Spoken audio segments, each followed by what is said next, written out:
On est parti ce week-end, c'est l'Australie. Réveil à 7h, je suis pas prêt.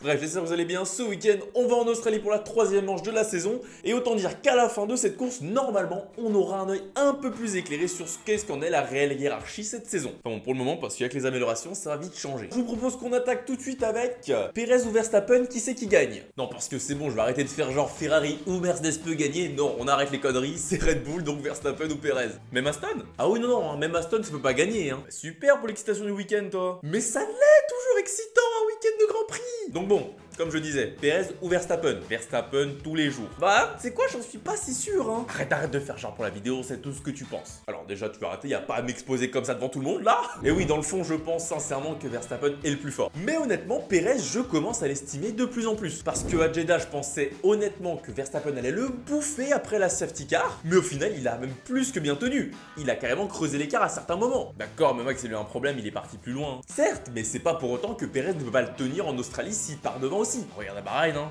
il était loin. Pas faux, mais dans les faits, l'Australie ressemble plus à Jeddah qu'à Bahreïn. Donc bon, il va peut-être être aussi performant. Et puis on peut aussi noter le fait que Christian Horner a dit « Les deux auront la même voiture pour se battre ». Oui, bon voilà, fallait que je le dise, désolé. En vrai, on est qu'au 3e Grand Prix de la saison et on le sait, Red Bull domine. Donc je vais pas aller jusqu'à dire que la bataille pour le titre sera que entre ces deux-là, mais si c'est le cas, j'espère au moins qu'on aura une bataille. Je pense que la balle est plus du côté de Perez qui va devoir gérer mentalement la pression que Verstappen va lui mettre. Face à Max, pas simple, Ah oui, non, mais Verstappen, je parle pas du pilote, je parle du daron. Ah non, parce que lui, s'il sent que son fils, il est pas soutenu à 100%, il va commencer à lâcher de sacrés tirs dans la presse, C'est peut-être ça le pire, en fait. Mais bon, dans tous les cas, Perez, il a montré de belles choses à Jeddah, et je serais pas étonné s'il nous fait la même chose en Australie. Qu'une petite bataille en piste entre les deux, moi, je signe direct. Bon, on continue, on arrive en Australie, on a un Australien sur la grille, il est chez McLaren. Donc on va parler de lui. Parce que je pense que la McLaren, comme je l'ai dit déjà la semaine dernière, elle est pas si mauvaise que ça. Donc il peut nous faire quelque chose. Oh là oh là oh là, je t'arrête tout de suite. Une voiture pas trop mauvaise, mais frérot, tu regardes les courses avec nous ou c'est comment? Ah mais je maintiens, la voiture, elle est pas si mauvaise, je pense. Il faut que t'arrêtes ta fixette avec eux. Non mais encore une fois, t'as vu les circonstances de course qu'il y avait? Entre la panne sur le volant, les 72 arrêts au stand, puis à Jeddah le contact entre Oscar Piastri et Pierre Gasly et le débris qui va sur Norris, à un moment donné, c'est pas de bol. Donc il y a un moment, ça va aller mieux, et ça va être ce week-end. Qu'est-ce qui te fait dire ça? Les 2-3 changements en interne? Alors non, je pense pas, mais en effet, il faut le noter, McLaren est en train de faire pas mal de changements en interne. Je pense qu'on va faire une petite vidéo bientôt, parce qu'il y aura des choses à dire. Mais pour ce week-end, McLaren, ça peut aller jouer la 10e place. Mais arrêtez-le.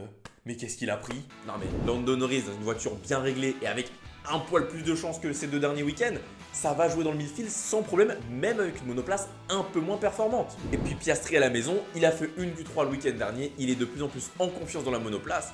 Il n'y a aucune raison que lui non plus ne fasse pas un bon résultat. La dynamique, elle est bonne pour lui. Faut que ça continue. Enfin, elle est bonne, t'es relatif, mais en qualif, c'est bonne. Pas mal en qualif.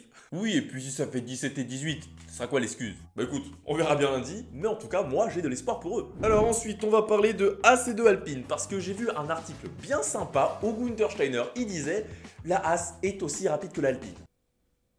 Ouais, bah, je sais pas trop en fait si je suis d'accord ou pas. Bah lui il dit ça pour un tour. Ah ouais, sur un tour je suis plutôt d'accord en effet. Quand tu vois Hülkenberg qui tape Q3, P11, oui, la Haas, elle est rapide. Du coup je sais pas trop si je dois être content pour Haas ou si on doit s'inquiéter pour Alpine. Sûrement un peu des deux. Mais dans les faits, c'est sûr que c'est pas encore suffisant pour aller marquer des points de manière claire, nette, précis. Ça, c'est pas précis du tout. Mais dans les faits, c'est pas encore suffisant pour marquer des points de manière claire, nette et précise chaque week-end. Là, on sent que Haas, c'est à la bataille avec tout le monde et d'un Grand Prix à l'autre, ça peut changer. Ah bah ouais, bah tu fais bien de le dire, T'as vu le monde qu'il y a en midfield? Mais oui, c'est ça. Donc évidemment qu'il faut féliciter le progrès qui a été fait par rapport à l'an dernier. Maintenant, est-ce que Alpine sont leurs adversaires directs? J'en suis pas si sûr. Bah alors attends, regardons les stats. Ocon, ça finit 8, Gasly 9, et Magnussen, il fait 13 et 10. Donc au final, c'est pas si loin. D'accord, mais regarde l'écart à la fin de course aussi. Magnussen, il finit à plus de 10 secondes et Hülkenberg, je sais même pas combien il a fini. Il y a encore un vrai écart à combler. Certes, mais être à 10 secondes d'Alpine en début de saison, je pense que les gars signent. Oh oui, je dis pas le contraire, ça, j'en suis persuadé aussi. Donc oui, plus proche en qualif, un peu plus proche en course. Donc allez, encore un petit effort supplémentaire et As, ça peut être une belle surprise. Allez, on va terminer la vidéo avec le dernier point que je voulais aborder, le tracé de Melbourne. Parce que l'Australie, ça a les caractéristiques très similaires à Jeddah, je vous l'ai déjà dit pendant cette vidéo. Non? Mais attends, ça ressemble à ça? T'as craqué?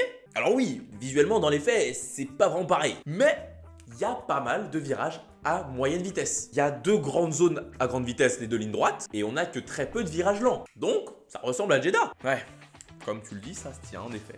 Mais Jeddah, ça reste plus rapide. Oui, mais de pas grand chose, hein, parce que la moyenne du meilleur tour l'an dernier en course à Jeddah, c'était 242 km/h, et à Melbourne, c'était 236 km/h. Comme quoi, donc au final, la course, elle risque de ressembler très semblablement à Jeddah. Comment ça? C'est-à-dire qu'on va autant se faire chier que le week-end dernier? Attention, j'ai pas dit ça. Si, bien sûr que si. Mais disons que Ferrari ne va pas subitement venir chercher un podium et que Mercedes ne va pas renaître de ses cendres. Donc Alonso, P3 encore. Bah peut-être pas, peut-être que ce sera Stroll. Oui bon, c'est vrai, j'abuse. Voilà, c'est tout pour cette courte vidéo, j'espère qu'elle vous aura plu. On se retrouve lundi pour débriefer cette course. En tous les cas, moi je vous dis à la prochaine. C'était Georges F1.